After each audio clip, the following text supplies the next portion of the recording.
तो हम लोग पढ़ रहे थे क्या, ऑप्टिकल आइसोमेरिज्म।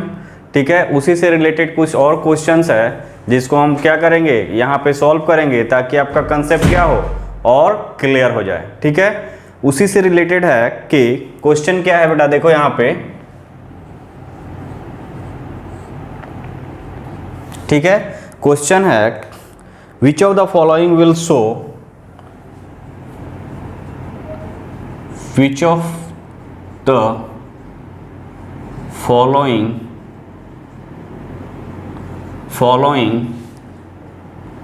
will show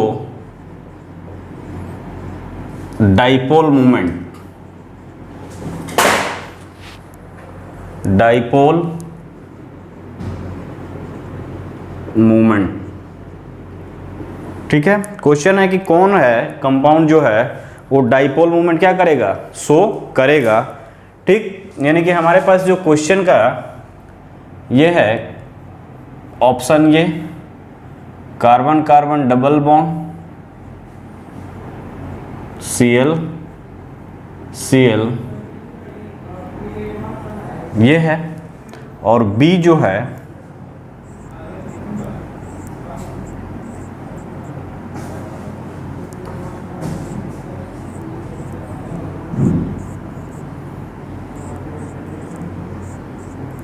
ये है। ठीक है बेटा, ये दो ऑप्शन दिया हुआ है और कह रहा है कि इसमें डाइपोल मोमेंट कौन शो करेगा। ठीक है, इसको वन बाय वन हम चेक करेंगे। ठीक है, तो देखो बेटा, डाइपोल मोमेंट सबसे पहले होता क्या है, आपको ये जानना जरूरी है कि what is the dipole moment, तब तो हम इस क्वेश्चन को देखेंगे। तो डाइपोल मोमेंट क्या होता है, डाइपोल मोमेंट एक्चुअल में देखोगे तो म्यू से डिनोट करते हैं, mu is equal to q into r. Q क्या है, चार्ज है, यानी प्लस चार्ज है मेरे पास, मान लो एक प्लस चार्ज है और ये एक माइनस चार्ज है। ठीक है, प्लस और माइनस चार्ज के बीच का जो डिस्टेंस होता है, ठीक है, उसी को बोलते हैं क्या, डाइपोल मोमेंट। तो यानी कि डाइपोल का जनरेशन, अगर इस मॉलिक्यूल की बात करोगे तो क्यू चार्ज है, प्लस चार्ज माइनस चार्ज। ठीक है, प्लस चार्ज से माइनस चार्ज, यानी कि हमारा जो डाइपोल का मोमेंट क्या है, प्लस टू माइनस है, हमेशा इलेक्ट्रॉन नेगेटिव चार्ज की तरफ शिफ्ट होगा, यानी कि यहाँ आएगा प्लस चार्ज और यहाँ आएगा माइनस चार्ज। तो जो एरो होता है वो माइनस चार्ज को डिनोट करता है और जो उसका टेल होता है वो प्लस चार्ज को डिनोट करता है। दिस इज द डाइपोल, और इसको डिनोट किससे करते हैं, म्यू से। Mu is equal to q into r. ठीक है, mu is equal to q into r. ठीक है बेटा, ये होता है डाइपोल का फॉर्मूला। और डाइपोल जो होता है, हम यहाँ ज़्यादा डिटेल में नहीं जाएंगे, बिकॉज डाइपोल का पूरा चैप्टर है एक आपका किसमें, जब आप पढ़ोगे कौन सा ये केमिकल बॉन्डिंग में पूरा एक डाइपोल का टॉपिक ही है, उसमें डिटेल में आपको जाना है। हम यहाँ ओवरव्यू देखेंगे व्हाट इज द डाइपोल। तो डाइपोल मतलब क्या, generation of charge due to the shifting of electron. Electron के शिफ्टिंग से जो चार्ज डेवलप होगा, तो प्लस माइनस चार्ज डेवलप होगा, उसी को बोलते हैं डाइपोल। ठीक है, म्यू इज इक्वल टू होता है q into r. Q is the charge and r is the distance, यानी प्लस माइनस। जैसे मान लो हम कोई HCl मॉलिक्यूल है, ठीक है, एग्जाम्पल के तौर H और Cl, H की इलेक्ट्रोनेगेटिविटी 2.1 के अराउंड और Cl की 3.1 के अराउंड। यानी इलेक्ट्रोनेगेटिविटी का कंसेप्ट क्या है कि वह एटम जिसकी इलेक्ट्रोनेगेटिविटी ज़्यादा, वो अपने साइड में ये शेयरिंग जो इलेक्ट्रॉन है, दो इलेक्ट्रॉन है, वो मैक्सिमम इलेक्ट्रॉन जो होगा वो इसी एटम के साइड होगा, यानी जो मोर इलेक्ट्रोनेगेटिव एटम होगा। तो देखो यहाँ पे electronegativity En of chlorine is greater than En of hydrogen, यानी इलेक्ट्रोनेगेटिविटी जिसका ज़्यादा होगा वो शेयर इलेक्ट्रॉन को अपने साइड खींचेगा। इलेक्ट्रोनेगेटिविटी का डिफिनीशन ही यही है, क्या है बेटा, इलेक्ट्रोनेगेटिविटी यानी tendency of atom to withdraw the share pair electron towards its, यानी एटम का टेंडेंसी जो शेयर पेयर इलेक्ट्रॉन को अपने साइड खींचता हो उसी को बोलते हैं इलेक्ट्रोनेगेटिविटी, और जिसकी इलेक्ट्रोनेगेटिविटी ज्यादा उस शेयर पेयर इलेक्ट्रॉन को अपने साइड मैक्सिमम टाइम खींचे रहेगा। यानी कि इस कंडीशन में देखोगे तो हाइड्रोजन और क्लोरीन में इसकी इलेक्ट्रोनेगेटिविटी 3.1, हाइड्रोजन की 2.1, यानी most of the time electron इधर खींचे रहेंगे। तो इसका जो डाइपोल होगा वो इस टाइप से होगा, यहाँ प्लस चार्ज और यहाँ पे माइनस चार्ज, यानी कि यहाँ पे क्या आ जाएगा बेटा, पार्शियल प्लस चार्ज और यहाँ पे पार्शियल माइनस चार्ज। यानी इसका जो एरो इंडिकेट कर रहा है, this arrow is electronegative side and this plus sign, यानी ये वाला साइन, कट वाला साइन इंडिकेट यहाँ पे क्या है, प्लस साइन है। तो this is the concept of electro dipole movement, और इसका फॉर्मूला जो होता है चार्ज इनटू डिस्टेंस, यानी इस दो एटम के बीच की न्यूक्लियाई का डिस्टेंस क्या है और इस पर चार्ज का मैग्नीट्यूड क्या है, that is the Q into R। और ये वेक्टर क्वांटिटी होता है, यानी वेक्टर एडिशन को फॉलो करता है, वेक्टर क्वांटिटी होने के कारण ये वेक्टर एडिशन को फॉलो करता है। यहीं तक आपको यहाँ जानना है, ठीक है। यानी कि डाइपोल का मतलब generation of plus and minus charge, ठीक है। यानी कि इस कंडीशन की अगर बात करो, इस क्वेश्चन को अगर हम सॉल्व करना चाहें, कह रहा है कि डाइपोल मोमेंट कौन शो करेगा और कौन शो नहीं करेगा, तो this is the cumulative diene बेटा। What is this? This is the cumulative diene, means consecutive way में क्या आ रहा है, डबल बॉन्ड कैरेक्टर आ रहा है, कार्बन कार्बन डबल बॉन्ड, फिर डबल बॉन्ड, फिर double bond, so that is the consecutive double bond and this compound is known as cumulative diene और एलिन्स। आप ऑलरेडी पढ़ चुके हो एलिन्स होते क्या हैं, उसका ऑप्टिकल और ज्योमेट्रिकल आइसोमेरिज्म के बारे में मैंने डिटेल आपको बताया था। अब उसी से रिलेटेड डाइपोल मूवमेंट का कंसेप्ट है। तो देखो बेटा यहाँ पे दो n नंबर ऑफ, n मतलब कि कितने डबल बॉन्ड है, तो 2 डबल बॉन्ड है, यानी even number of double bond है। और even number of double bond है बेटा, उस कंडीशन में बताया था कि जो 2 डबल बॉन्ड होते हैं वो एक दूसरे क्या होते हैं, परपेंडिकुलर होते हैं।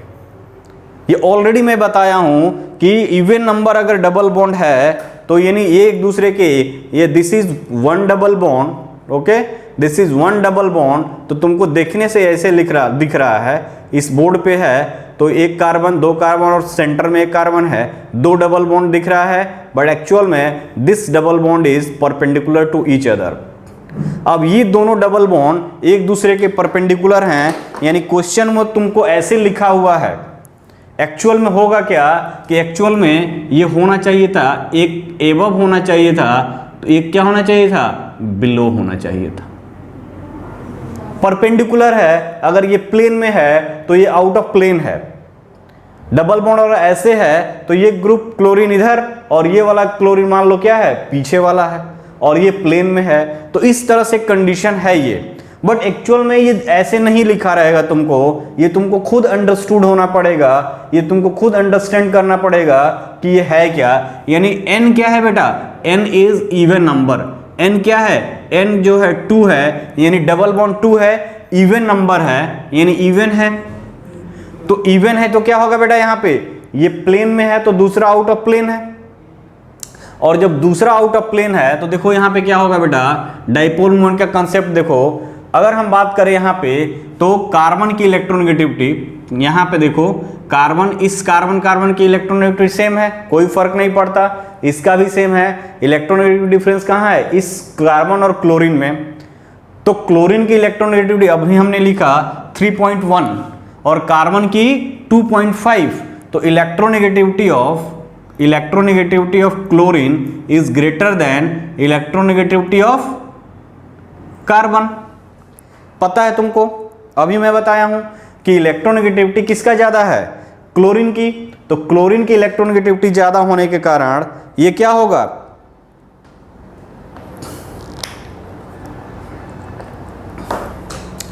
ठीक है, क्लोरीन की इलेक्ट्रोनेगेटिविटी ज्यादा होने के कारण, देख रहे हो यहां पे बेटा, तो क्लोरीन की इलेक्ट्रोनेगेटिविटी ज्यादा होने के कारण ये शिफ्टिंग जो होगा वो बॉन्ड का इधर होगा, यानी ये इधर खींचेगा, यानी डाइपोल का जनरेशन जो होगा कुछ इस टाइप से होगा।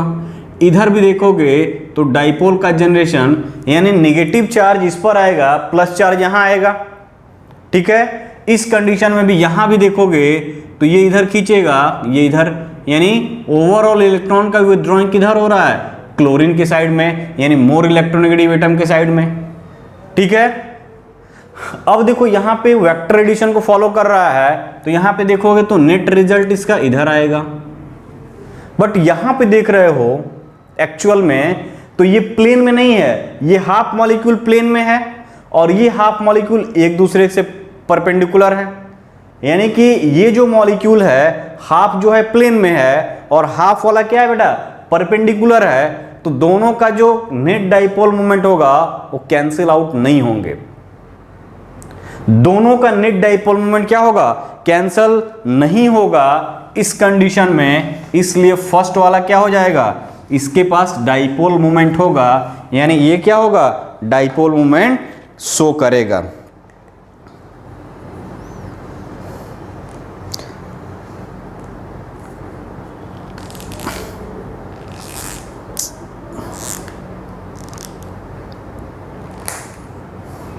तो यहां पे लिखोगे terminal carbon atom,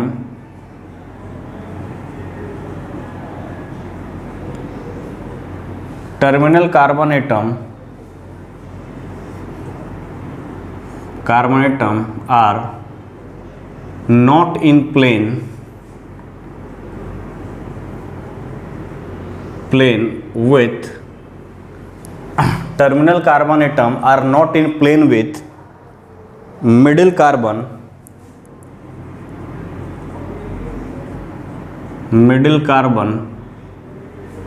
therefore it will show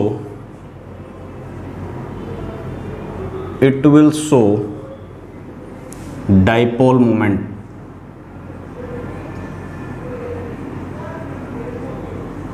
यानी ऐसे लिखेंगे mu is not equal to 0, यानी इसके पास कुछ ना कुछ डाइपोल होगा, it will show dipole moment.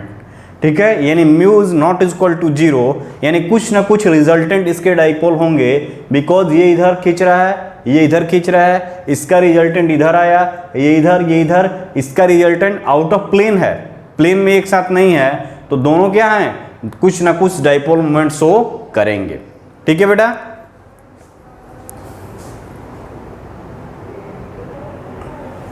ठीक है बेटा, तो यहां पे क्या करेगा, यहां पे ये डाइपोल मोमेंट शो करेगा। ठीक है, यानी अगर इस कंडीशन की बात करें जहां n क्या है, n है ऑड, यानी डबल बॉन्ड कितने हैं, 1 2 3।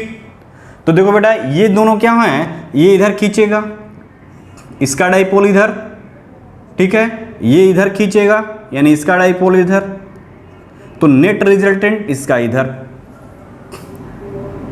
ठीक है, नेट रिजल्टेंट इधर आएगा। इस कंडीशन की बात करोगे तो ये इधर खींच रहा है, ये इधर खींच रहा है, इसका डाइपोल इस तरह से और इसका डाइपोल इस तरह से, नेट रिजल्टेंट इधर। अब देखो यहां पे इसका नेट रिजल्टेंट और इसका नेट रिजल्टेंट की बात करते हैं, तो यहां पे देखो दिस मॉलिक्यूल, ठीक है, ये अगर प्लेन में है तो ये वाला आउट ऑफ प्लेन जाएगा, तो ये वाला क्या हो जाएगा, फिर से प्लेन में आ जाएगा। यानी अगर इवन नंबर होता है, इवन नंबर है डबल बॉन्ड, तो एक प्लेन में होगा तो दूसरा आउट ऑफ प्लेन होगा। ऑड नंबर है तो दोनों टर्मिनल के होंगे, प्लेन में होंगे।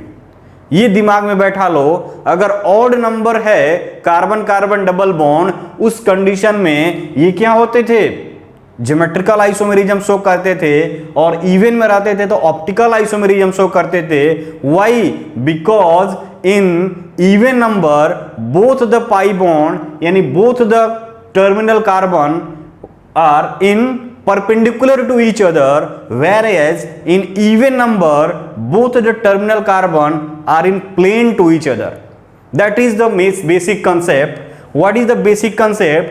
That is means अगर even number of double bond है cumulative dienes के केस में, तो जो दोनों टर्मिनल कार्बन हैं, जो दोनों टर्मिनल कार्बन होंगे वो एक दूसरे से क्या होंगे, परपेंडिकुलर होंगे।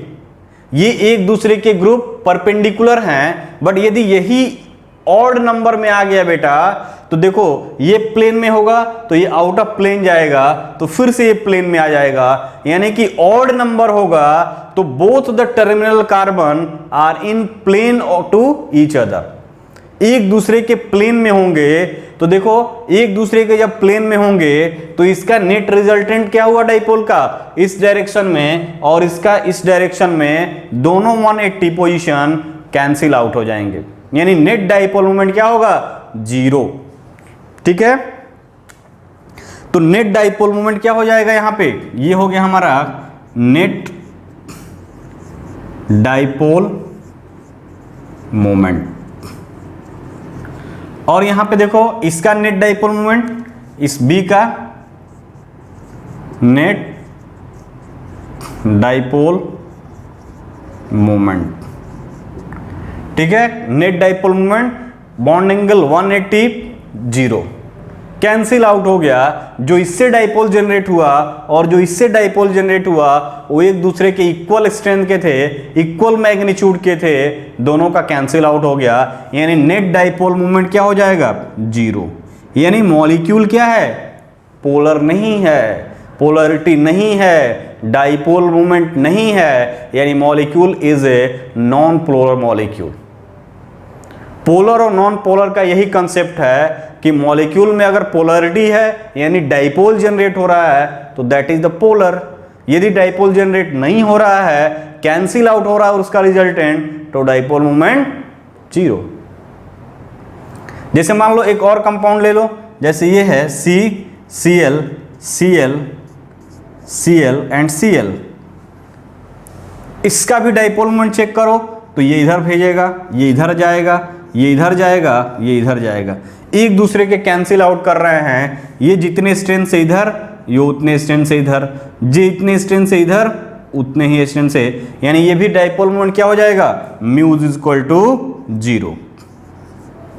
उसी तरह कोई सिस ट्रांस आइसोमर है, सिस ट्रांस आइसोमर की बात करोगे तो सिस ट्रांस आइसोमर ये हो गया तुम्हारा CH3, ये हो गया हमारा CH3 और ये H और ये H। अब देखो यहाँ पे this is sp2 hybridize carbon, this is sp3 hybridize carbon, तो डाइपोल मोमेंट क्या हो जाएगा, इधर, ये इसका इधर, यानी नेट डाइपोल हमको क्या मिलेगा बेटा, नेट डाइपोल इसका कुछ रिजल्टेंट तो आएगा, आएगा कि नहीं, तो कहोगे कि आएगा, यानी ये क्या होगा, mu is not equal to 0, यानी यहाँ पे कुछ डाइपोल है। बट यदि ट्रांसफॉर्म तुम लेते हो, अगर हाँ सपोज करो इसी का हमने ट्रांसफॉर्म लिया, ये CH3, ये CH3, ये H और ये H, इस कंडीशन की अगर बात करोगे तो दिस इज द ट्रांसफॉर्म, और ट्रांसफॉर्म की बात करोगे तो ये इसको इधर खींच रहा है, ये इसको इधर खींच रहा है, नेट डाइपोल मोमेंट 0। तो सिस आइसोमर है dipole moment, whereas trans isomer है डाइपोल मोमेंट नहीं होता है, 0 होता है। ठीक है, तो ये कंडीशन है डाइपोल मोमेंट का। तो यदि क्यूमुलेटिव डाइन है तो उस कंडीशन में देखोगे इवन नंबर होगा तो दोनों टर्मिनल कार्बन एक दूसरे के परपेंडिकुलर होंगे और उस कंडीशन में डाइपोल मोमेंट होगा।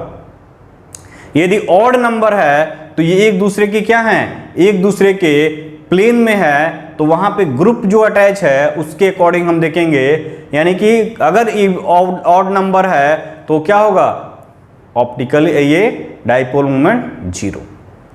जैसे हमने देखा था क्या, ऑप्टिकल और ज्योमेट्रिकल आइसोमेरिज्म में इवन नंबर है और दोनों टर्मिनल पे दोनों ग्रुप डिफरेंट है, तो ऑप्टिकल आइसोमेरिज्म ऑड नंबर है और दोनों टर्मिनल पे दोनों ग्रुप डिफरेंट है, तो ज्योमेट्रिकल आइसोमेरिज्म। क्यों ऐसा था, ज्योमेट्रिकल आइसोमेरिज्म सिस ट्रांस होता है, इजेड होता है, यानी मॉलिक्यूल को प्लेनरिटी चाहिए, बट इसमें क्या है, प्लेनर होगा दोनों टर्मिनल ग्रुप, यहाँ नॉन प्लेनर होगा, यानी एक प्लेन में नहीं होगा, यानी 3 डायमेंशनल रिप्रेजेंटेशन होगा, तो वहां ऑप्टिकल आइसोमेरिज्म होगा। This is the basic concept of cumulative diene. तो क्यूमुलेटिव डाइन पे आपको हायर लेवल की क्वेश्चन पूछे जाते हैं, यानी स्टैंडर्ड क्वेश्चन बनते हैं। एक ज्योमेट्रिकल आइसोमेरिज्म बन सकता है, ऑप्टिकल आइसोमेरिज्म पे क्वेश्चन बन सकता है, और ये डाइपोल मोमेंट को क्वेश्चन बन सकता है। ठीक है बेटा, ठीक, इसीलिए मैंने इसको यहां आपको कराया। नेक्स्ट देखते हैं,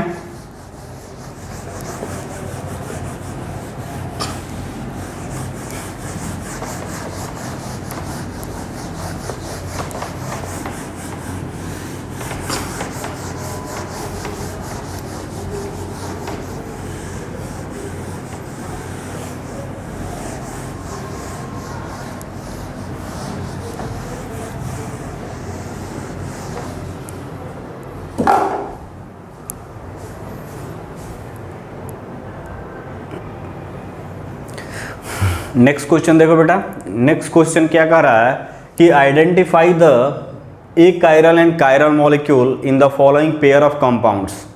ये पेयर ऑफ कंपाउंड्स दिया है, कह रहा है कि कायरल और एक कायरल हमको बताना है कि कौन सा मॉलिक्यूल है वो कायरल है और कौन सा है एक कायरल है। ठीक है, कायरल मॉलिक्यूल को मैं बताया था एसिमेट्रिक भी बोलते हैं। कायरल यानी कि कार्बन के पास क्या हो, चारों वैलेंसी डिफरेंट ग्रुप से सेटिस्फाइड हो, that is the chiral carbon या कायरल सेंटर या एसिमेट्रिक सेंटर या स्टीरियोजेनिक सेंटर। ठीक है, तो इस कंडीशन में अगर हम बात करें तो वही कह रहा है कायरल एंड एक कायरल हमको आइडेंटिफाई करना है इस पेयर ऑफ मॉलिक्यूल से। तो फर्स्ट देखते हैं, यहां पे देखो अगर इस कार्बन से देखोगे तो चारों ग्रुप डिफरेंट है, तो चारों ग्रुप डिफरेंट है, it means this molecule is chiral molecule. यहां पे देखो इस चारों कार्बन का वैलेंसी क्या है, 2 Br एटम है, यानी 2 सिमिलर ग्रुप अटैच है, तो this is the achiral molecule.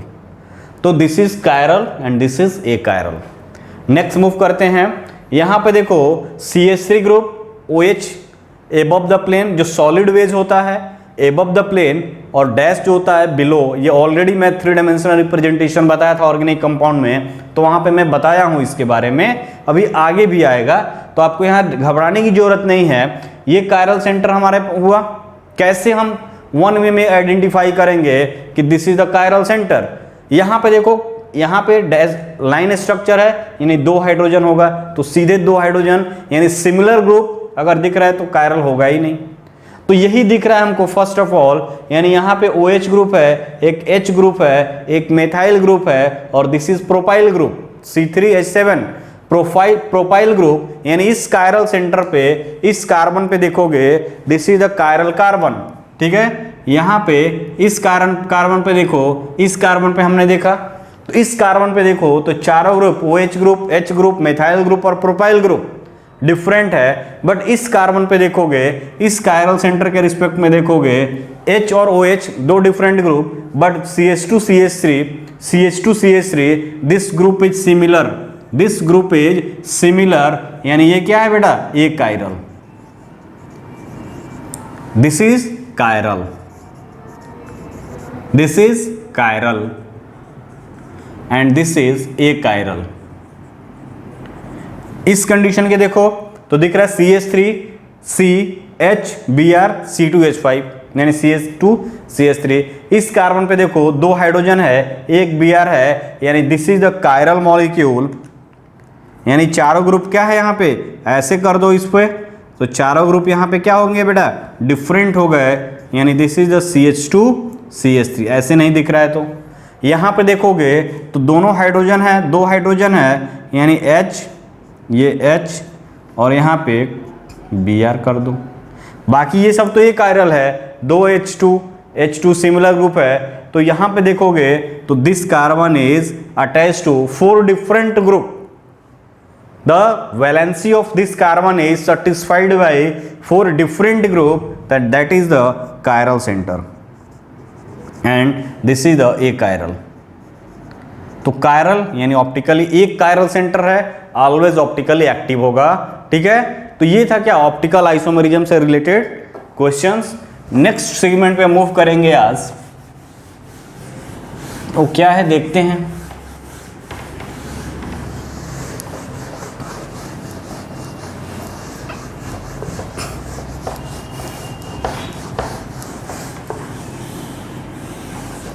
ठीक है बेटा, नेक्स्ट सेगमेंट हमारा है रिलेटिव कॉन्फ़िगरेशन। हेडिंग डालोगे क्या, रिलेटिव कॉन्फ़िगरेशन, और इसी को बोलते हैं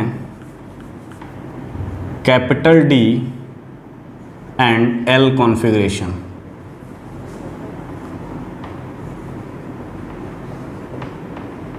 capital D and capital L configuration. ठीक है, ठीक है बेटा। रिलेटिव, जैसे आपके भी क्या हैं, रिलेटिव होंगे। ठीक है, तो relative configuration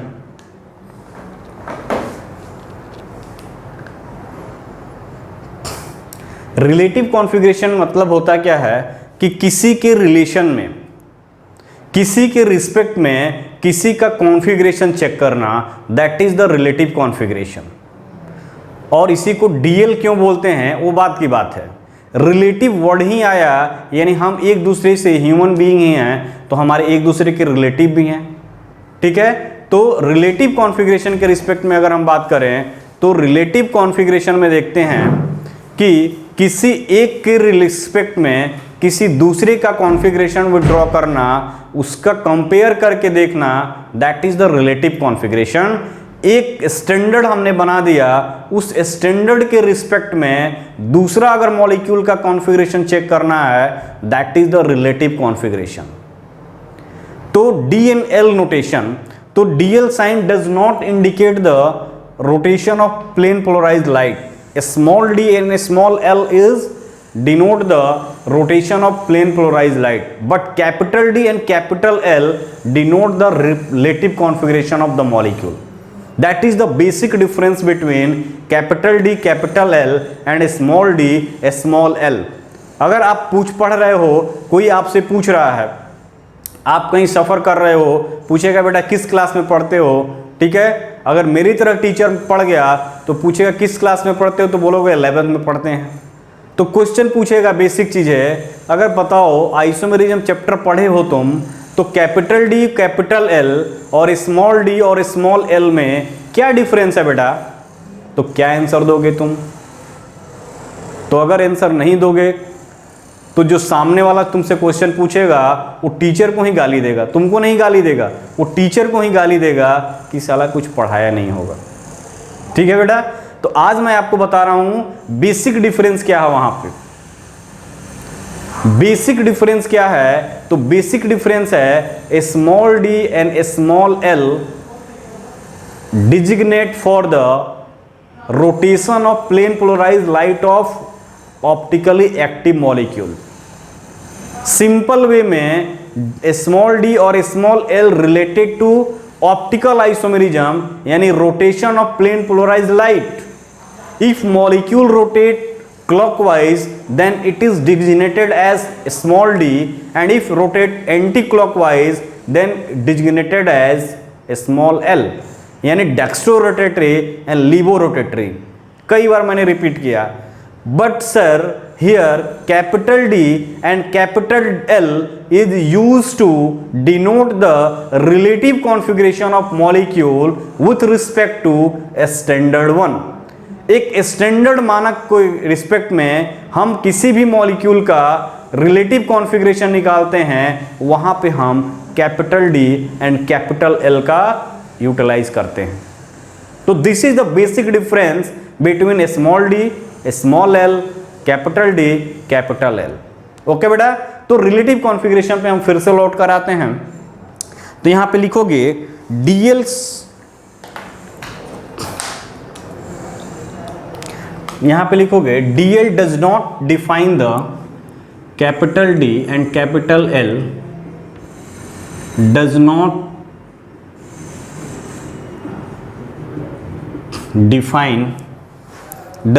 define the sign of rotation of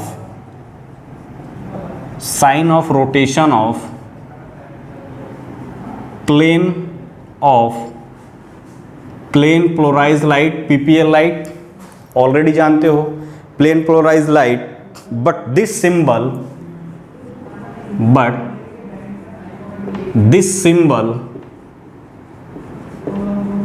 is used to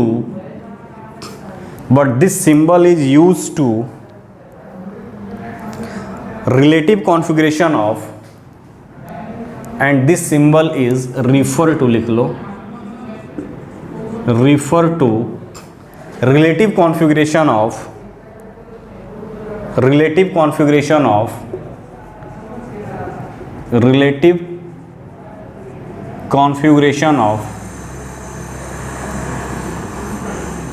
OH, relative configuration of OH of the OH group relative configuration of the OH group at ultimate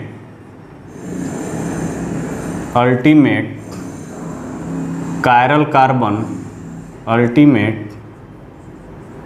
chiral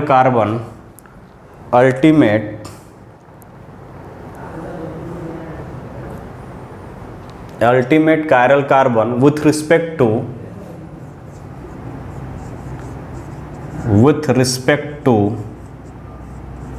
glyceraldehyde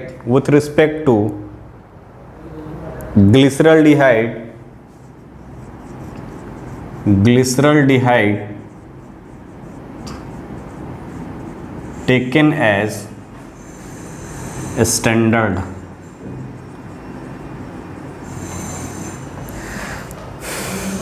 तो क्या कह रहा है कि DL does not define the rotation sign of rotation of plane polarized light, यानी कि जो DL है वो प्लेन पोलराइज लाइट को डिनोट नहीं कर रहा है, but this symbol is refer to, किसके लिए रिफर किया जाता है, relative configuration of the OH group at ultimate chiral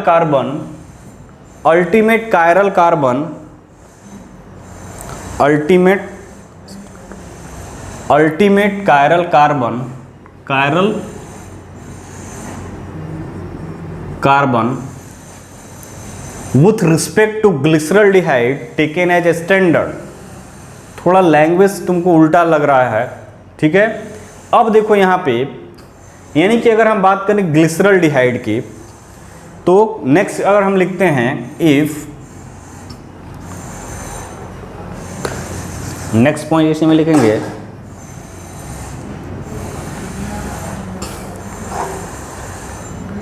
if OH group lies right hand side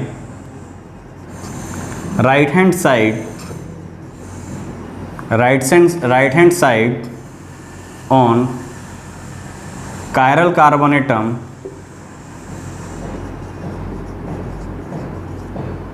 or chiral carbon, if OH group lies right hand side on chiral carbon, then symbol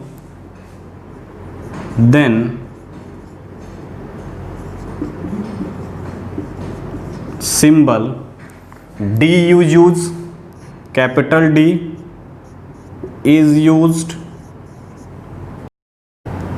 next point लिखो, if OH group lies left hand side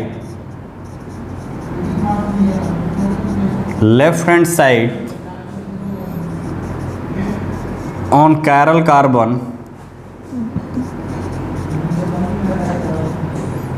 then symbol capital L is used. कहने का मतलब क्या है कि glyceraldehyde हमने standard take किया है, यानी ग्लिसरल्डिहाइड के रिस्पेक्ट में, तो देखो बेटा ग्लिसरल्डिहाइड एक्चुअल में है क्या, तो ग्लिसरल्डिहाइड की बात करोगे, ठीक है, तो ग्लिसरल्डिहाइड की अगर बात करें तो देखो यहाँ पे कैसे तुम याद करोगे, CH2OH, this is the glycol या 1,2-डायोल इथेन डायोल। अब देखो यहाँ पे ग्लिसरल्डिहाइड हमको बनाना है, ठीक है, तो दिस इज द ग्लिसरल्डिहाइड का स्ट्रक्चर कैसे बनाओगे, यहाँ का एक H हटाकर यहाँ क्या लिख दोगे, CHO ग्रुप, यानी ओवरऑल अगर इसका स्ट्रक्चर देखोगे तो ओवरऑल स्ट्रक्चर देखोगे तो यहाँ पे CH2 ग्रुप, यहाँ पे OH ग्रुप और यहाँ पे H group, this is the glyceraldehyde, ठीक है बेटा, ये क्या है glyceraldehyde and this is the chiral carbon of glyceraldehyde. इस ग्लिसरल्डिहाइड पर देखोगे तो this is the chiral carbon. अगर इस कायरल कार्बन की बात करोगे तो तो यहाँ पे देखो बेटा, इस कायरल कार्बन पे OH ग्रुप क्या है, राइट साइड है। If OH group right side of chiral carbon, तो यहाँ पे क्या हो जाएगा, हियर OH ग्रुप क्या है बेटा, OH group right side at chiral carbon, ठीक है। OH ग्रुप क्या है बेटा, राइट साइड है, तो इसको बोलेंगे डी ग्लिसरल्डिहाइड। क्या बोलोगे बेटा, कैपिटल डी ग्लिसरल्डिहाइड।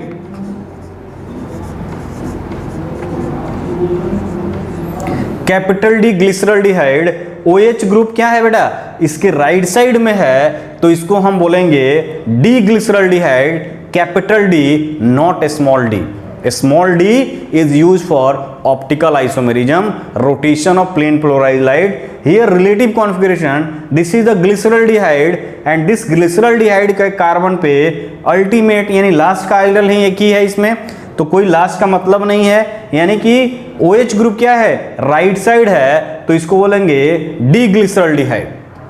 और यदि यही देखो यहाँ पे CHO, C, OH, H and CH2OH, here D, यहाँ पे देखो, तो यहाँ पे देखोगे OH ग्रुप क्या है बेटा, इस कंडीशन में देखोगे तो this is the chiral carbon, star से डिनोट किए। कायरल कार्बन, OH ग्रुप क्या है बेटा, OH ग्रुप लेफ्ट साइड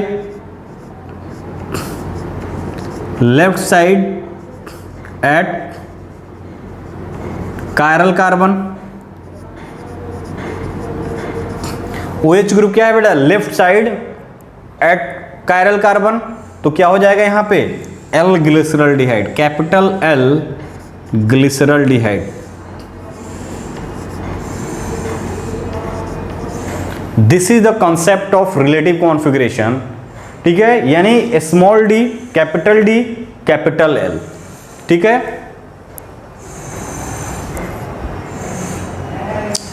ठीक है बेटा, यानी कि OH ग्रुप इस ग्लिसरल्डिहाइड के रिस्पेक्ट में हम चेक करते हैं, तो ग्लिसरल्डिहाइड के रिस्पेक्ट में OH ग्रुप राइट साइड होगा एट कायरल कार्बन, तो डी ग्लिसरल्डिहाइड, लेफ्ट साइड होगा L ग्लिसरल्डिहाइड। ओके, अब हम देखेंगे कि कुछ कंपाउंड जो है, नेक्स्ट देखेंगे कि इसमें और क्या क्या कंसेप्ट है, कि कौन मॉलिक्यूल अदर हैं इसके अलावा जो कि डी ग्लिसरल्डिहाइड के फॉर्म में होंगे और उनको हम डी बोलेंगे, और कब हम उनको एल बोलेंगे, इसको हम देखते हैं। ठीक है बेटा,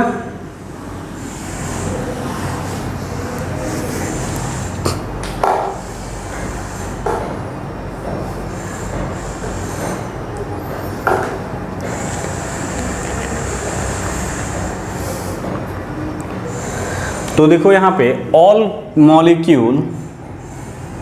molecules which are chemically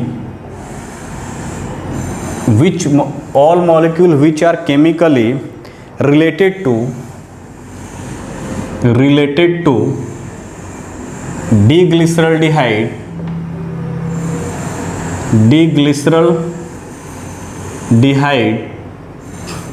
all molecules which are related to deglyceraldehyde are assigned to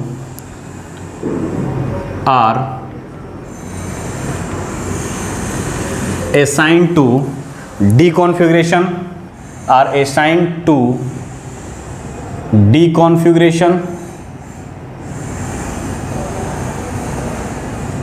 and the molecule and related to L glyceraldehyde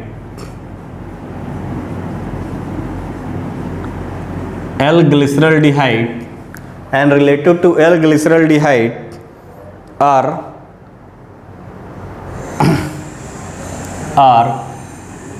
all designated to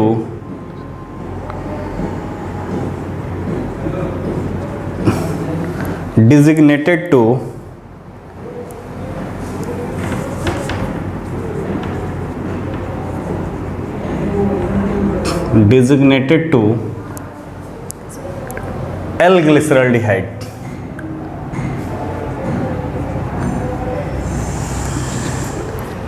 Designated to L configuration, यानी कि जो molecule D configuration and related to L-glyceraldehyde are all designated to L configuration. यानी कह रहा है कि वह chemically related molecule जो डी ग्लिसरल्डिहाइड की तरह है उसको असाइन करते हैं D configuration, and related to L glyceraldehyde उसको हम असाइन करेंगे या डिजिग्नेट करेंगे एल कॉन्फ़िगरेशन से। देखो तो एग्जांपल हम देखते हैं इसमें कुछ, किसको हम ऐसे करेंगे। ठीक है बेटा, तो एग्जांपल देखो थोड़ा, इससे और क्लियर होगा। ये है मेरे पास कुछ एग्जांपल, देखो यहाँ पे CHO,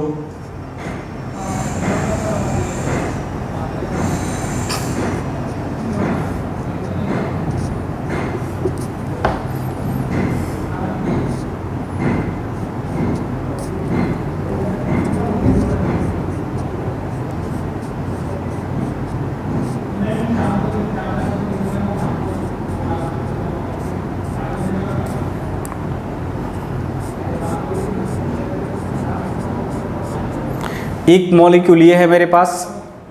नेक्स्ट जो मॉलिक्यूल है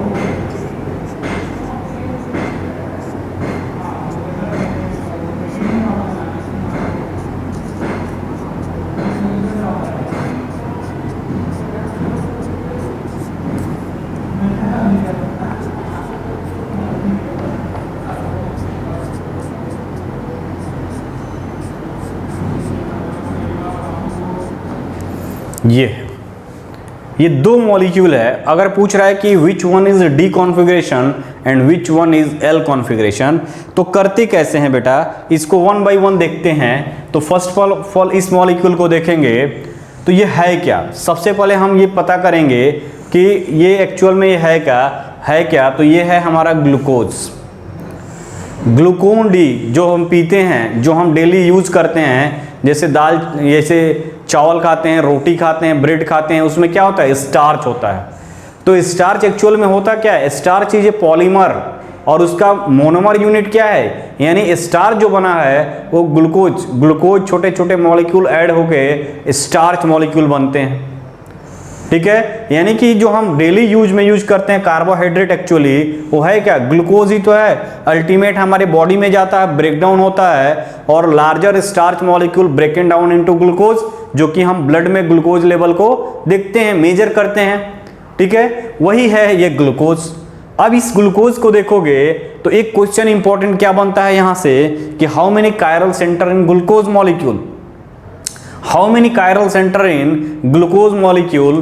तो यहां पे देखोगे तो इस मॉलिक्यूल में एक कायरल सेंटर यहां है, एक कायरल सेंटर यहां है, एक कायरल सेंटर यहां है, और एक कायरल सेंटर यहां है। यानी देयर इज, इससे क्वेश्चन क्या क्या बन सकते हैं उसको मैं बता रहा हूं। क्वेश्चन पूछेगा कितने नंबर ऑफ कायरल सेंटर होंगे, तो 4 कायरल सेंटर होंगे। देखो बेटा, जहां पे जिस टाइप से क्वेश्चन बनता है उसको हमको लिख लेना है। तो chiral centre even JEE Mains में इस बार पूछा गया था, 2020 जनवरी का जो मेंस था उसमें पूछा गया कि ग्लूकोज में कितने कायरल सेंटर हैं। ठीक है, ग्लूकोज में, फिर पेनिसिलिन में, बाकी अदर भी मॉलिक्यूल हैं। तो ग्लूकोज की बात करोगे यहाँ पे तो 4 कायरल सेंटर है। तो कितने आइसोमर बन सकते हैं, ऑप्टिकल आइसोमरिज्म। अब देखो 2 इक्वल भाग में डिवाइड नहीं है, तो मॉलिक्यूल को 2 पे पावर n कर दो, यानी 2 पे पावर n क्या है, 4 है। तो ऑप्टिकल आइसोमरिज्म कितने हो जाएंगे, यानी अगर ग्लूकोज की बात करोगे तो ये क्या है बेटा, ग्लूकोज। इससे क्या क्या क्वेश्चन पूछा जा सकता है, number of chiral centre, number of chiral centre, तो नंबर ऑफ कायरल सेंटर 4 है। Number of optical isomer, number of optical isomer, optical isomers कितने होंगे बेटा? 2 पे पावर n। n क्या है? n is the number of chiral centre, तो 2 पे पावर 4 कर दो तो क्या हो जाएगा? 2 पे पावर 4 कर दोगे तो हमको 16 मिल जाएगा। यानी 16 आइसोमर हो सकते हैं इसके ऑप्टिकल आइसोमर ग्लूकोज की। बात करते हैं यहाँ पे रिलेटिव कॉन्फ़िगरेशन के रिस्पेक्ट में, तो यहाँ पर भी देखोगे तो दिस इज द, और दूसरा क्या क्वेश्चन है? तो this is the monomer of starch. Glucose is the monomer of starch. Monomer का मतलब होता है स्मॉलेस्ट यूनिट। अगर इस मॉलिक्यूल की बात करें, इसकी बात करें, तो ये क्या है बेटा? ये पॉलीमर है। ये पॉलीमर है, प्लास्टिक है, थर्मोसेटिंग, तो पॉलीमर है तो छोटे छोटे यूनिट से बने हैं, तो दिस इज द मोनोमर, यानी मोनोमर के छोटे छोटे पार्टिकल मिलकर पॉलीमर बनाए हुए हैं। तो इस कंडीशन की बात करोगे तो यहां पर भी क्या है बेटा? 4 कायरल सेम मॉलिक्यूल है। This is the glucose. अब कह रहा है कि ग्लिसरॉल्डिहाइड, डी और एल को हमको डिजिग्नेट करना है कि कौन डी है कौन एल है। तो बोला था क्या कि डी और L symbol does not refer to optical rotation यानी plane polarized light, it is related to relative configuration of ultimate कायरन कार्बन एटम, यानी जो लास्ट कायरल कार्बन सेंटर है उसके रिस्पेक्ट में अगर हम देखेंगे यहाँ पे, तो देखो यहाँ पे ये ग्लिसरॉल्डिहाइड जो था ये हमारा क्या था? ग्लिसरॉल्डिहाइड, CHO, COH, H और ये CH2OH। इसको देखो बेटा, दिस इज द ग्लिसरॉल्डिहाइड। ये यूनिट देखो सिमिलर मैच कर रहा है, ये यूनिट यहां पे सिमिलरली मैच कर रहा है, यानी कि इसके रिस्पेक्ट में OH ग्रुप क्या है? राइट साइड है, तो OH ग्रुप यहां पे राइट साइड है, OH ग्रुप राइट साइड है, और this is the glucose molecule, तो हम क्या लिखेंगे यहां पे बेटा? D glucose. This is the D glucose. ये ग्लूकोज मॉलिक्यूल है बट इसका रिलेटिव कॉन्फ़िगरेशन क्या है? इस ग्लिसरॉल्डिहाइड के रिस्पेक्ट में यहां पे देखोगे तो ये अल्टीमेट कार्बन है इसका, यानी लास्ट कायरल सेंटर ये है। इस लास्ट कायरल सेंटर पे हम चेक करते हैं, ना कि यहां ना कि वहां।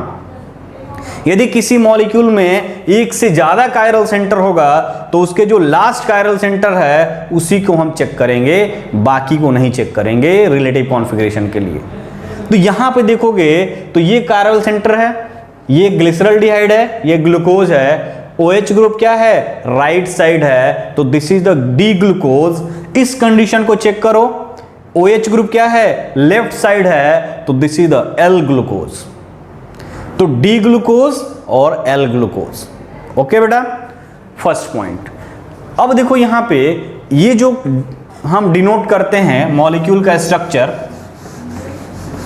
थोड़ा थोड़ा चीजों को समझो, आगे और आएगा।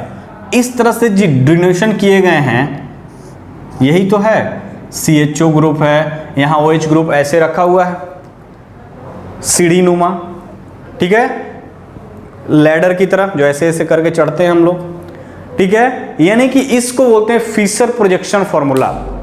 फिशर प्रोजेक्शन फॉर्मूला की बात करोगे तो वर्टिकल जो लाइन होता है बेटा, 2 लाइन होता है, वो सब आएगा आगे, आपको घबराने की जरूरत नहीं है। थोड़ा सा मैं यहां कंसेप्ट देना ये चाह रहा हूं कि वर्टिकल लाइन लॉन्गेस्ट चेन को इंडिकेट करता है, वर्टिकल लाइन लॉन्गेस्ट चेन को इंडिकेट करता है, और जो मोस्ट ऑक्सीडाइजिंग ग्रुप होता है उस लॉन्गेस्ट चेन में, यानी मोस्ट ऑक्सीडाइजिंग ग्रुप यानी एल्कोहल है, फिनॉल है, कार्बोक्सिलिक एसिड है और एल्डिहाइड है। तो एल्डिहाइड ऑक्सीडेशन होता है, यानी फिनॉल से एल्डिहाइड, एल्डिहाइड से कार्बोक्सिलिक एसिड, यानी अगर मोस्ट ऑक्सीडाइजिंग ग्रुप होगा वो टॉप पे होगा। थोड़ा बहुत टाइम के लिए आप याद कर लो कि जो वर्टिकल फिशर प्रोजेक्शन फॉर्मूला है, this is the Fischer projection formula.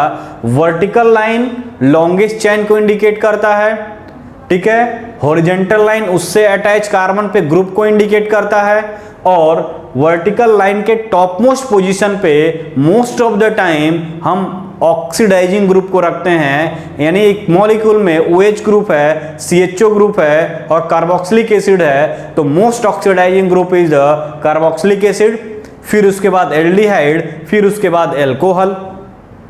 तो इसमें देखो OH ग्रुप है और CHO ग्रुप है, इसलिए हमने इसको वर्टिकल लाइन पे सबसे टॉप मोस्ट पे रखा। ठीक है, यहां तक समझने की जरूरत है। अब देखो बेटा, इसको बोलेंगे हम क्या, D glucose. This is the D glucose. Here OH group 1 2 3 4 5 fifth position पे, last chiral center OH group क्या है, OH ग्रुप लेफ्ट साइड है, OH group left side. This is related to L glyceraldehyde, तो इसको बोलेंगे L glucose. L glucose ये क्या है बेटा, एल ग्लूकोज, और this is D glucose. Important point क्या है, ठीक है, जो नीट की तैयारी कर रहे हैं, all naturally occurring glucose is D glucose. Note कर लो यहां पे, जितने भी नेचुरली अकरिंग ग्लूकोज होते हैं वो डी ग्लूकोज होते हैं। ऑलमोस्ट ऑल नेचुरली अकरिंग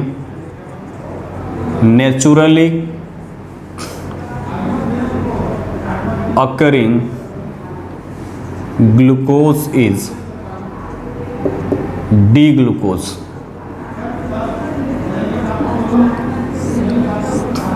ये स्टेटमेंट में क्वेश्चन आ सकता है कि नेचुरली ऑकरिंग ग्लूकोज क्या होते हैं, तो डी ग्लूकोज, यानी ये वाले कॉन्फ़िगरेशन को फॉलो ज्यादा करते हैं। जो भी नेचुरली ऑकरिंग ग्लूकोज है वो इस कॉन्फ़िगरेशन को फॉलो करेगा, यानी डी फॉर्म में एग्जिस्ट करता है। Most of the naturally occurring glucose are in D glucose.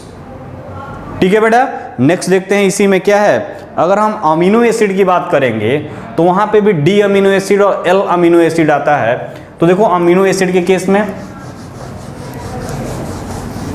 ये तो था ग्लूकोज का, डी ग्लूकोज और एल ग्लूकोज। पूरा ग्लूकोज का चैप्टर ही आएगा तुम्हारा कब, बायोमोलिक्यूल क्लास 12th में, वहां पर भी सब कुछ मिलेगा तुमको। ठीक है, अब देखो अमीनो एसिड की अगर हम बात करें तो अमीनो एसिड में देखो बेटा, स्केलेटन की बात करोगे अमीनो एसिड में तो ये स्केलेटन कांस्टेंट होता है।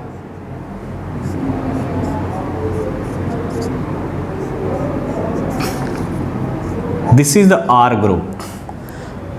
ये हर अमीनो एसिड में तुम जब देखोगे अमीनो एसिड को तो लगेगा कि 20 अमीनो एसिड है, कैसे याद करेंगे, बहुत डिफिकल्ट है।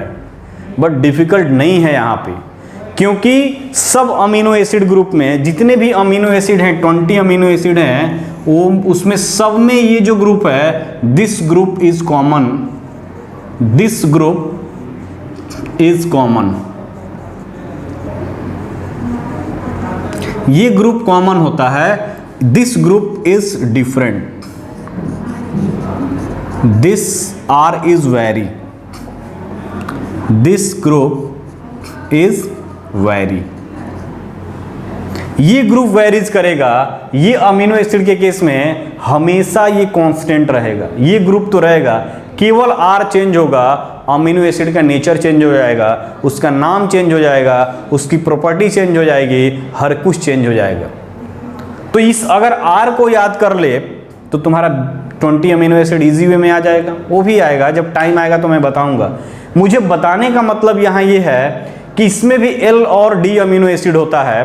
देखो यहाँ पे अगर हम बात करें, ठीक, ये ग्रुप कॉमन है तो कार्बोक्सिलिक एसिड है, ये भी क्या है, ऐसे डिनोट किए हुए हो, फिशर प्रोजेक्शन। कार्बोक्सिलिक एसिड है तो कार्बोक्सिलिक एसिड में this carbon is chiral centre, ये वाला। अब देखो most oxidizing group vertical line पे है, most oxidizing group vertical line पे। फिर NH2 ग्रुप है, H ग्रुप है, और this R is equal to मान लो CH3 ले लेते हैं। तो यदि R CH3 लेते हो तो इसको बोलते हैं एलालीन अमीनो एसिड। ये क्या हो जाता है, एलानीन, एलालीन अमीनो एसिड होता है। अगर यदि R की जगह H लोगे तो ग्लाइसिन। ये वेरी करेगा, आर, जैसे जैसे आर चेंज होगा वैसे वैसे नेम भी चेंज होते जाता है। तो देखो इसके रिस्पेक्ट में अगर बात करोगे तो देखो बेटा यहाँ पे इसके रिस्पेक्ट में अगर बात करें, इसका डी और एल के रिस्पेक्ट में, तो थोड़ा इस पर कॉन्सेंट्रेट होते हैं।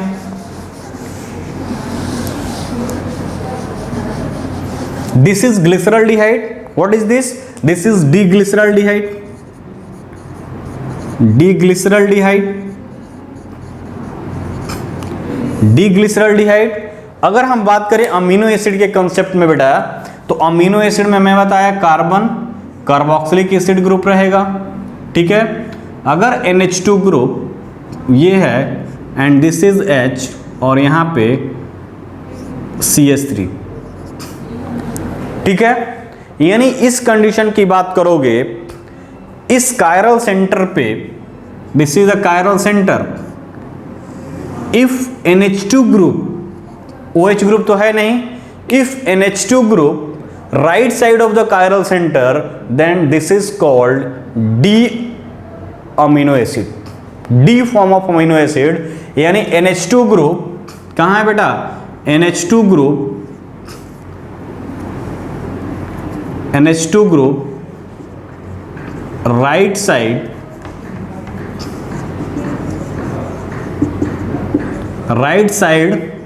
Of NH2 group is NH2 group right side, NH2 group is right side at chiral carbon। तो क्या बोलोगे बेटा? NH2 ग्रुप को यहां देखेंगे, यहां पे OH ग्रुप को देख रहे थे, यहां पे NH2 ग्रुप को देखेंगे, यानी अमीनो एसिड के केस में हम इससे जो कोरिलेट करेंगे तो NH2 ग्रुप को देखेंगे, क्योंकि यहां पे OH ग्रुप तो है नहीं। अब OH ग्रुप नहीं है तो NH2 ग्रुप को रिस्पेक्ट में देखेंगे। तो हमेशा देखना बेटा, हमेशा जब बनाओगे कार्बोक्सिलिक एसिड ग्रुप ऊपर होना चाहिए और जो वेरी वाला ग्रुप है वो नीचे होना चाहिए। अगर D और L फॉर्म में जा रहे हो, H और NH2 लेफ्ट एंड राइट हो सकता है। तो यदि NH2 group is right side at chiral carbon, then this is D amino acid. क्या होगा बेटा? D amino acid. और ये अमीनो एसिड क्या है बेटा? ये अमीनो एसिड एलालीन है, तो ये क्या है? D alanine.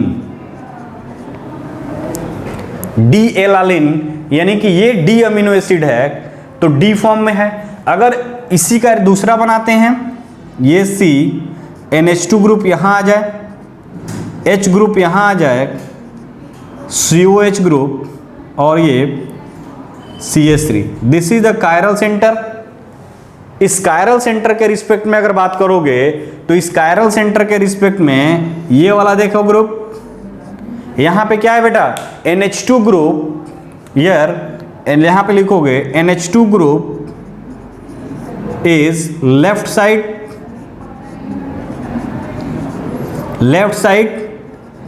Eight chiral centre at chiral carbon. तो ये क्या हो जाएगा? L एलालिन यानी L amino acid.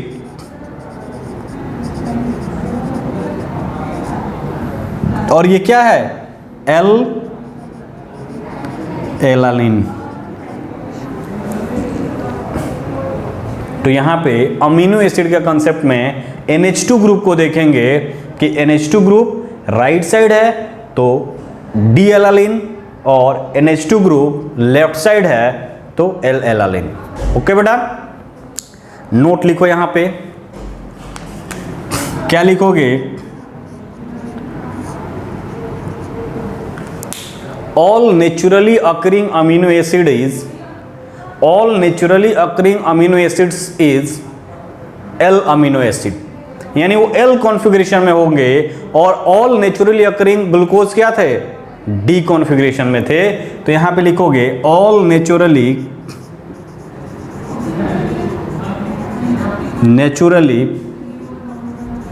occurring amino acid is L amino acid.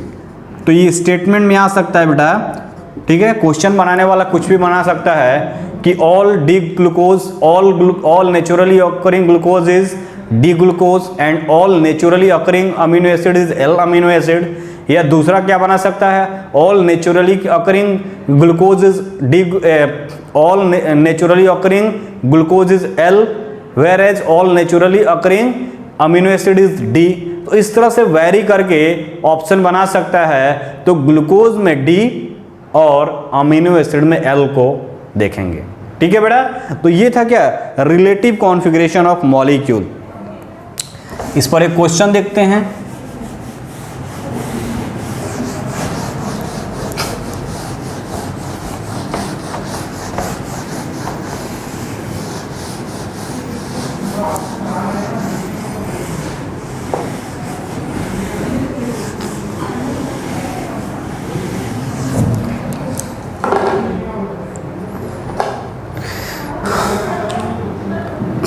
कह रहा है, क्वेश्चन क्या है, specify the relative configuration of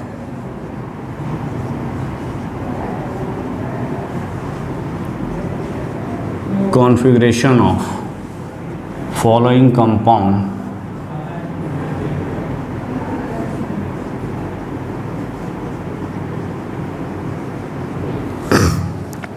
या डीएल सिंबल लिख सकता है या रिलेटिव कॉन्फ़िगरेशन लिख सकता है।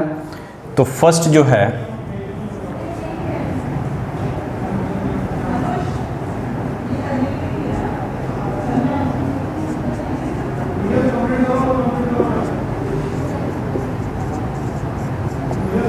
ये है, बी की बात करो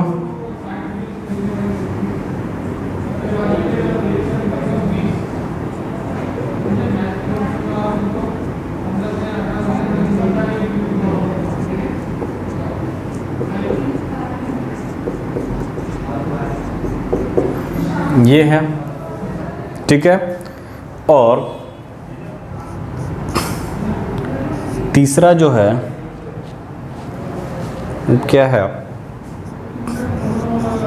COH NH2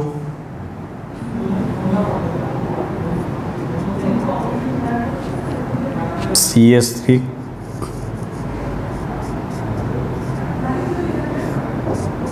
H। ठीक है बेटा, ये है।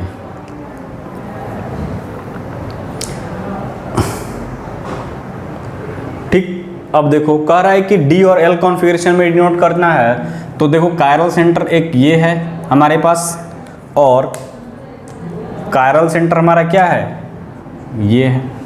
दो कायरल सेंटर है, तो इस कायरल सेंटर का जो लास्ट सेंटर है उसको देखो, OH ग्रुप क्या है, राइट साइड में है, तो ये डी कॉन्फ़िगरेशन होगा।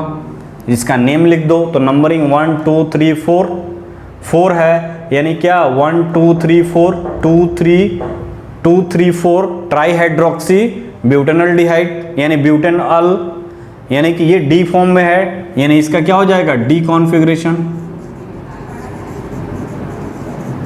जो इसका नेम है इसको लिख सकते हो 1 2 3 4, IUPAC नेम है तो 2 3 4, यानी यहाँ पे लिख सकते हो 2 3 4 ट्राई हाइड्रोक्सी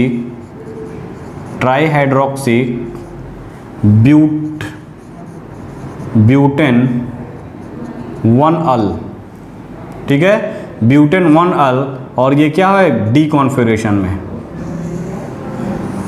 तो D234 ट्राई हाइड्रोक्सी ब्यूटेन 1 यहाँ पे अगर बात करोगे तो यहाँ पे देखो इस कायरल सेंटर पे OH ग्रुप कहाँ है बेटा, OH ग्रुप लेफ्ट साइड है, तो ये L कॉन्फ़िगरेशन में सेम कंपाउंड है, this is the L configuration.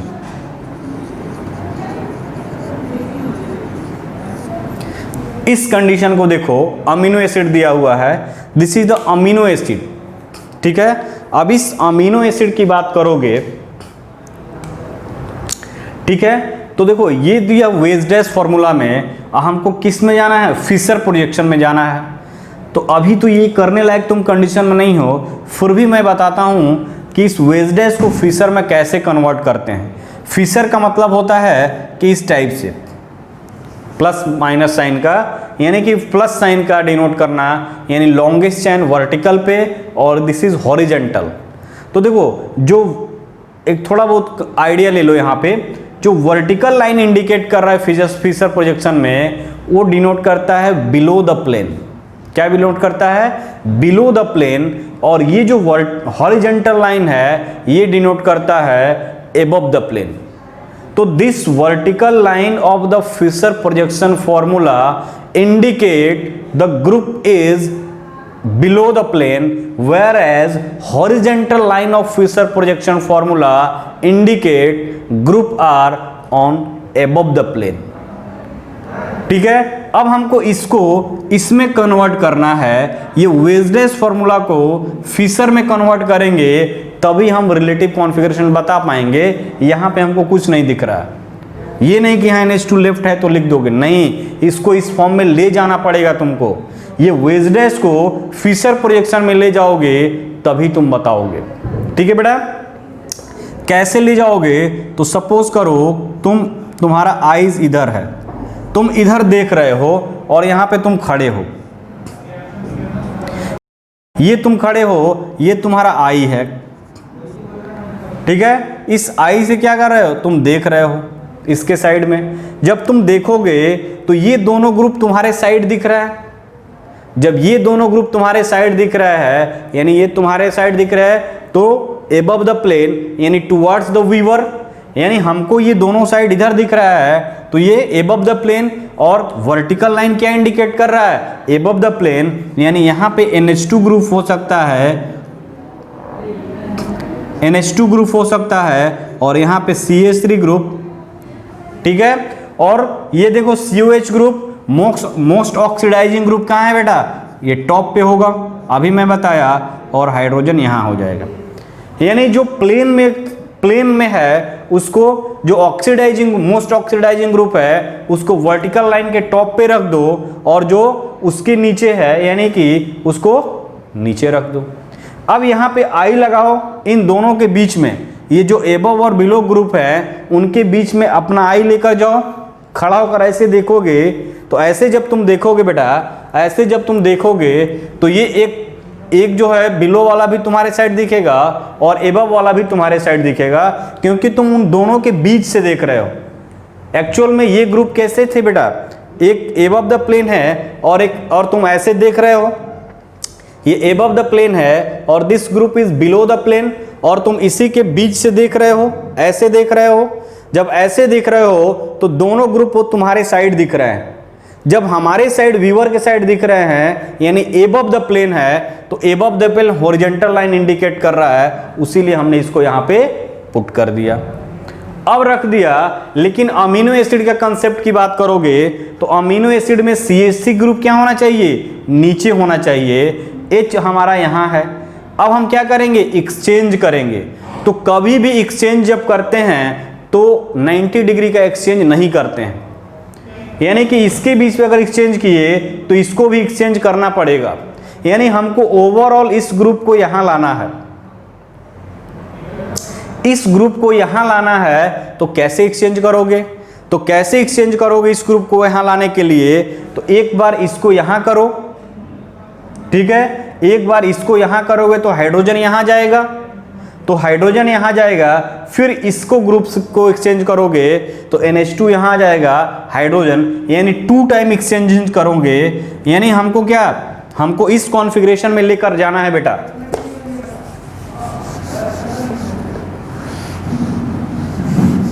यानी अमीनो एसिड की देखोगे तो अमीनो एसिड में मैंने अभी बताया कि अमीनो एसिड में क्या है बेटा? अमीनो एसिड में COOH group, most oxidizing group, H यहाँ हो सकता है, NH2 यहाँ हो सकता है, और ये जो CH3 ग्रुप है, R ग्रुप है, वो हमेशा बिलो द होगा, यानी इस वर्टिकल लाइन पे है, यहाँ पे क्या है? हॉरिजॉन्टल लाइन पे है। तो हमको क्या करना है? इसको यहाँ लाना है। तो सबसे पहले इसको इसके एक्सचेंज कर दें, इससे इसको एक्सचेंज करेंगे, 90 डिग्री एक्सचेंजिंग होगा। C यहाँ पे H आ गया, यहाँ पे NH2 आ गया और यहाँ पे CH3 आ गया। वन टाइम एक्सचेंज नहीं करेंगे, जब इसको इससे करेंगे तो इसको इससे भी करना होगा, यानी अब हम इसको इससे कर देंगे। तो ये 90 डिग्री का एक्सचेंज हुआ। अब देखो इसको इससे एक्सचेंज करेंगे, यानी COH H, ये NH2 और ये क्या आ जाएगा CH3। अब देखो इस फॉर्म में आया तो कहोगे कि यस सर इस फॉर्म में आ गया, यानी कि NH2 ग्रुप CH3 ग्रुप क्या होना चाहिए, नीचे वर्टिकल लाइन पे आ गया CH3 ग्रुप, और ये किस फॉर्म में है, L कॉन्फ़िगरेशन, यानी NH2 ग्रुप क्या है, लेफ्ट हैंड साइड है, इस कायरल सेंटर के लेफ्ट हैंड साइड है, तो this is the L configuration, L amino acid,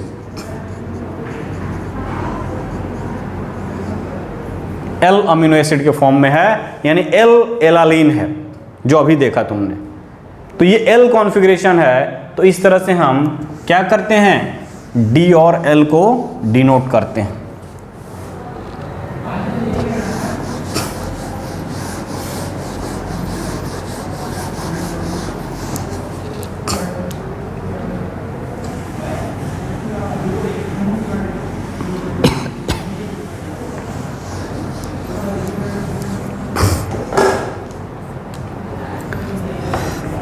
ये देखो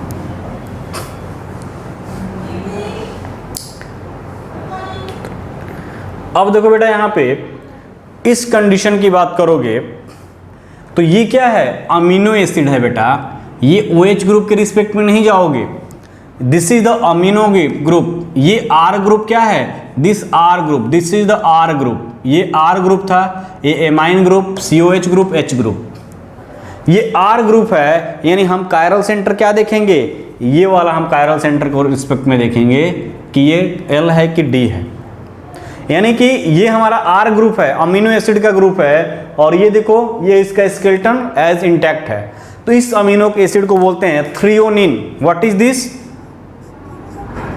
थ्रियोनिन। तो ये NH2 ग्रुप कायरल सेंटर पे किधर है, राइट साइड है, तो इसको बोलेंगे डी थ्रियोनिन। अगर यही NH2 ग्रुप क्या हो जाएगा, लेफ्ट साइड हो जाए, यानी कि CNH2 H एंड COH, ये R ग्रुप है, COH ग्रुप, H ग्रुप, और ये CH3 ग्रुप। तो देखो बेटा यही वाला ये ग्रुप तो सेम है, यही तो R ग्रुप है, this is the R group जो अभी हमने अमीनो एसिड का बताया, R ग्रुप है। और यहाँ पे कायरल सेंटर, अब इसको देखोगे ना कि इसको चेक करोगे, क्योंकि ये क्या है, अमीनो एसिड है, ध्यान से देखना होगा, नहीं देखोगे गलत करके आओगे, क्योंकि इस कंडीशन में OH ग्रुप चेंज नहीं करेगा, OH ग्रुप का पोजीशन वही रहेगा, OH ग्रुप चेंज नहीं करेगा। तुम कहोगे कि दोनों D है, कहोगे ना कि दोनों सर D फॉर्म में है। अगर मान लो ये दे दिया 1 and 2 और पूछेगा 1 इज इन D फॉर्म और 2 is in L form, 1 is in L form, 2 is in D form, और या दोनों D फॉर्म में है, तो तुम मोस्ट ऑफ द टाइम इसको देखकर चले आओगे, OH ग्रुप दोनों में राइट साइड है, D कॉन्फ़िगरेशन नहीं। यहां देखोगे कि ये वाला ग्रुप क्या है, अगर ये अमीनो एसिड का स्केलेटन दिया हुआ है तो इस कायरल सेंटर को चेक करोगे, this chiral centre should be check when this group is present. अगर हमारा एक अमीनो एसिड का स्केलेटन, मैं बताया कि केवल R ग्रुप वेरी करता है, तो तुमको जितने भी 20 अमीनो एसिड मिलेंगे वहां पे R ग्रुप ही डिफरेंट पाओगे, बाकी कुछ भी नहीं डिफरेंट होगा, केवल R ग्रुप ये हमेशा इंटैक्ट रहेगा, उसमें कोई चेंजिंग नहीं होगा। चाहे कोई भी अमीनो एसिड ले लो, इसमें कोई चेंजिंग नहीं होगा, चेंजिंग यहाँ पे होता है। तो यहाँ पे R ग्रुप ये वाला हो गया, तो इसी को बोलते हैं थ्रियोनिन, और यहाँ पे क्या है, लेफ्ट साइड है, तो यहाँ पे L थ्रियोनिन। तो this is the concept of what, relative configuration. ठीक है, ये कंसेप्ट है किसका बेटा, रिलेटिव कॉन्फ़िगरेशन के बारे में। ठीक,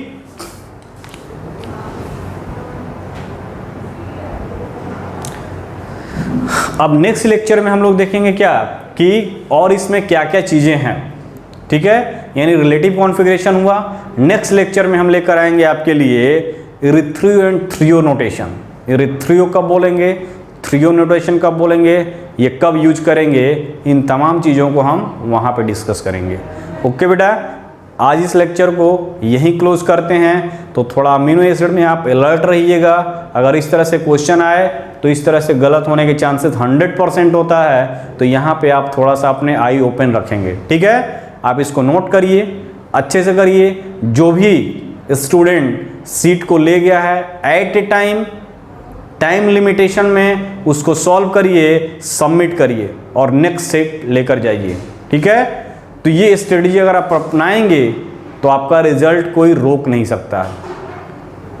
और यदि आप अभी से रिजल्ट के लिए सोचेंगे कि होगा कि नहीं होगा, आप पढ़ेंगे कुछ नहीं, तो कुछ नहीं होगा, घंटा बजाएंगे आप। ओके, तो आप कंटिन्यू मेहनत करिए, मेरे साथ जितने भी टीचर हैं यहाँ पे उनके पीछे लगे रहिए, नोट डाउन करिए, वीडियो लेक्चर देखिए। एक बार नहीं समझ में आया, 2 बार नहीं समझ में आया, 3 टाइम देखिए। और आपका काम यही है, आपको इतना फैसिलिटी प्रोवाइड किया गया है कि आपको पढ़ना ही चाहिए। अब नहीं पढ़ते हो तो आप अपने कैरियर के साथ खेल रहे हो। ठीक है बेटा, तो आज इस लेक्चर को यही क्लोज करते हैं। Okay, bye bye.